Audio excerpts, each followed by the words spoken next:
अस्सलाम वालेकुम, मेरा नाम डॉक्टर सिमाम खालिदानी है और आज जो मैं टॉपिक डिस्कस करूंगी वो है डायबिटीज़ की कॉम्प्लिकेशंस के बारे में। हमारे यहाँ डायबिटीज़ बहुत कॉमन होती जा रही है और अगर इसकी प्रॉपर मैनेजमेंट और ट्रीटमेंट ना किया जाए या बहुत लंबे अरसे तक अनकंट्रोल डायबिटीज़ रहे तो हमें इसकी कॉम्प्लिकेशंस का सामना करना पड़ता है। अगर बात की जाए कार्डियोवैस्कुलर डिजीज़ के बारे में तो डायबिटिक पेशेंट जिनमें अनकंट्रोल उनका शुगर लेवल रहता है उनके बहुत ज़्यादा चांसेस होते हैं coronary artery disease with chest pain, stroke, heart attack वगैरह इनके चांसेस बहुत ज़्यादा होते हैं। तो इसलिए चाहिए कि जिन पेशेंट को डायबिटीज़ है वो स्ट्रिक्ट बीपी कंट्रोल और strict diet and stress management उनकी प्रॉपर होनी चाहिए। इसके अलावा आती है हमारे पास न्यूरोपैथीज़।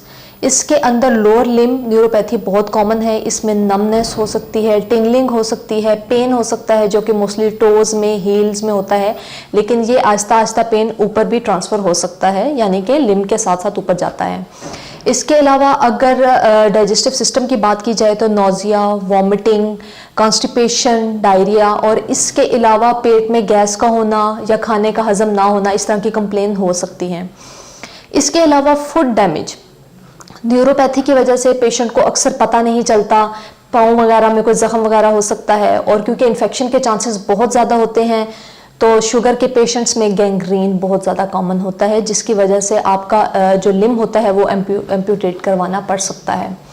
इसलिए आपका जो डायबिटिक का जो कंट्रोल है, शुगर का कंट्रोल है, वो बहुत आपका स्ट्रिक्ट होना चाहिए। इसके अलावा किडनी डैमेज कॉमन पाया जा सकता है। आइज़ यानी कि ब्लाइंडनेस, कैटरैक्ट वगैरह ये डायबिटिक पेशेंट में हो सकता है।